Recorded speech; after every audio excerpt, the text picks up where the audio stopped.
This vlog is about goal setting, and as you know, I always talk about goals and being clear on what it is that you want to achieve, and then only then putting together systems to follow in order to get there. Now, as we know, we're nearly at the end of 2018, and very often people leave this sort of thing to the beginning of the year and when they set their New Year's resolutions. But the point that we want to make here is, why wait until the end of the year? Why not have perpetually a series of goals and systems in place so that you are achieving ever improving progress? And that's what we're all about at Middleton Murray and at Your Body Means Business and in our careers clinics. It's all about progress. You don't have to wait until January 2019 to set new goals. Do it right now. I myself am constantly looking at how can I be more productive, and I'm always assessing what it is that I want to get done as well. But we live in a very fast moving world. We are constantly in a position where social media is giving us loads of messages. There's an overwhelming overload of information, and as a result of that, we have our heads turned. And it's not unusual for people to completely change their mind about what it is they want to do. A year's a long time. Achieve and when. It was all about targets. But I've realised, and a lot of this is because of my fitness journey, that achieving things boils down to the actions you take on a day-to-day basis and hour-by-hour basis. And if you can focus more on those and enjoy the process, as it were, then you are much more likely to achieve big things ultimately. You'll see in the vlog, it doesn't matter what stage you're at, it's never too late or too early to start this work. For example, at Middleton Murray, we start with school leavers and we run what we call a traineeship for them, where they've come out of school or college, sometimes even university. They have no idea what it is that they want to do, and we work through a process of visualization with them and lead them to the point that they're very, very clear on what it is that they want to do, and they have a clear plan of action. And in fact, we then place them into their first job and then work with them whilst they actually implement that plan. Equally, we have careers clinics where we work with people midlife. Maybe it's mum returners, maybe it's people that just totally want to change their career. Sometimes we work with newly unemployed professionals, and again we say the same thing. Think about the experience that you've had. That's great. Put that into a good story in terms of your CV, so that people can see sort of how you got to where you are now, and then take stock of the experience that you've got and what you want to do next. And then we go through the same process with people in that age group and at that stage of their career, exactly the same, visualizing what that next stage is going to be and how they can get there. The same with Your Body Means Business. that's a more holistic approach to goal setting and changing your life. It's not just about your career with that particular program. That's aimed at people, particularly people that maybe want to start a business or do have a business and growing as they want. Maybe they're overworked and overwhelmed, and their fitness is now not as they want anymore. They're feeling drained and tired. And the idea with that program is, yet again, take a step back, look at what it is that you want to achieve in all aspects of your life, put some clear goals down, and then start to look at the systems that you need to follow in order to achieve it. It works for you whether you're a 16-year-old school leaver or whether you are newly retired and want to come back into the workplace because you've got loads of energy and you want to do more. So I hope you enjoyed the vlog, and if you have any other questions, click on the link below and like and subscribe, and we will be straight back to you. I think goal setting is really, really important. So you need to sort of stay ahead of, say, the competition, or you want to sort of stay ahead and you want to have these targets. So for an example, let's just say you've set a goal to be the best trainer you can be to your class. So that could be from things like, how can I get my learners to be engaged? How can I make the sessions be fun? How can I get these learners that have got lacking in confidence or lacking in maybe the ability to do public speaking? How can I get them to that stage? And so it's really about sort of developing your key skills and seeing where you can kind of take that. And so for me, you never stop developing. Once you hit that goal, well, what's the next thing to do?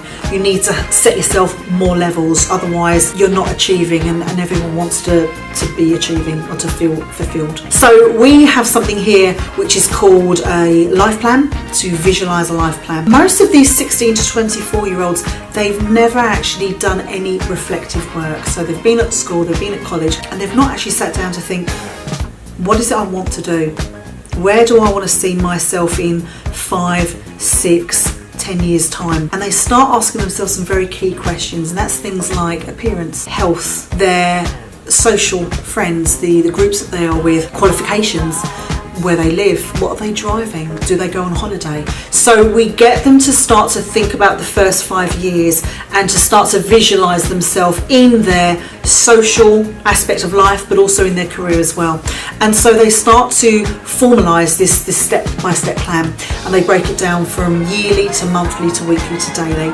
And they go back to it. They need to keep going back and seeing, am I on target? Check my progress. Do I need to take any further action?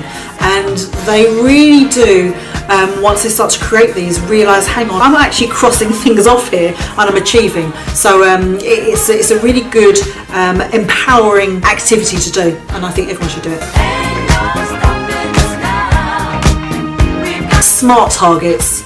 Have yourself some smart targets. So specific, measurable, achievable, realistic and time bound. Otherwise you'll have all these kind of goals and list of things, and you're no further ahead from when you created that list. So I think have smart targets. I think it's important to do your homework, look into things, research, make sure that are these the right goals that I'm setting myself. I think also you need to look at a reward system. So, once you've achieved something, where's my reward? Because you're putting in that time, that effort. So I think you need a reward system as well. Take action. So make sure that you are sort of taking action, and just check your progress. Constantly just be checking your progress. I think that's all my tips.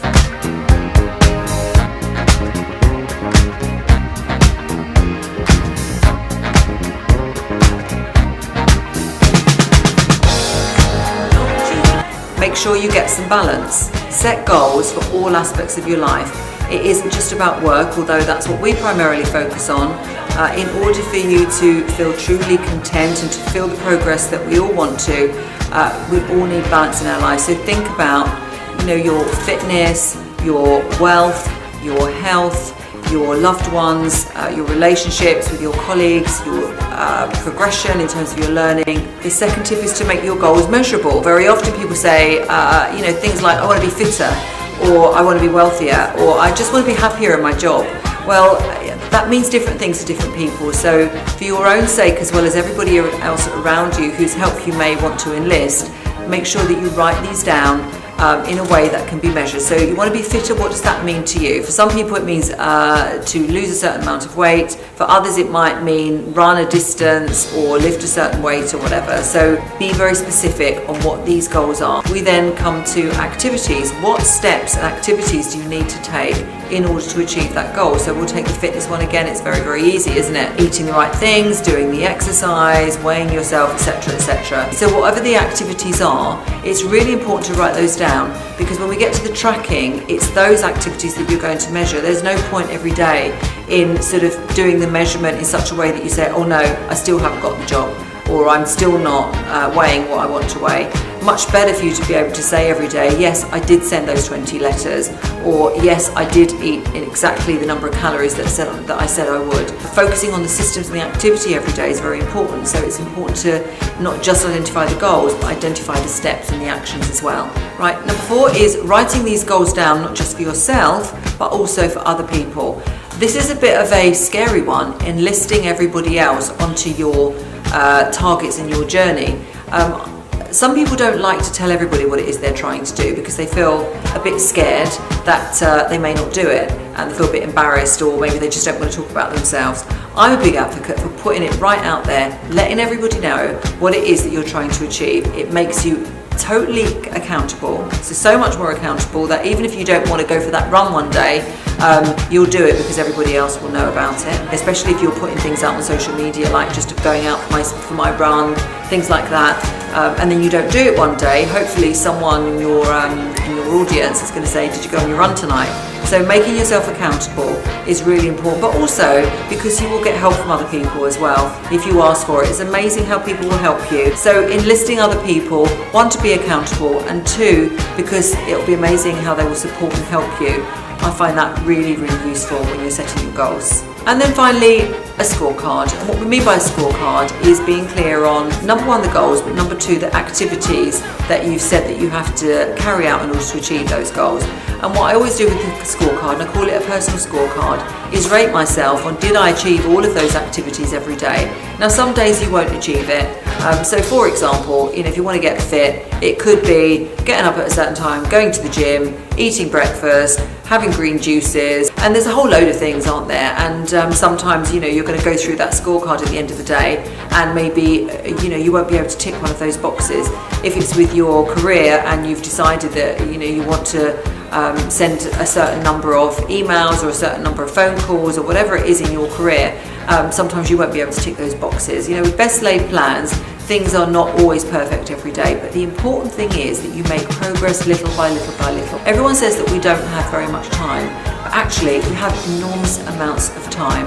And one thing that I found has been really helpful for me with goal setting, both with the business and with personally, is to give yourself a break. I don't mean just forget your targets for a day, but what I mean is that if you're doing your scorecard and you can't tick a couple of boxes that day, it really doesn't matter.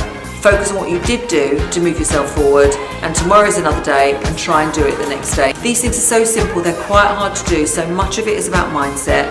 That's why all the other things have to be in place, getting enough sleep, trying to achieve balance in your life. All these things really, really do help. But that's my top tips for goal setting, and if you've got any other questions, then obviously click on the link. Like and subscribe if you enjoy the vlog, and we'll be back to you with further tips soon.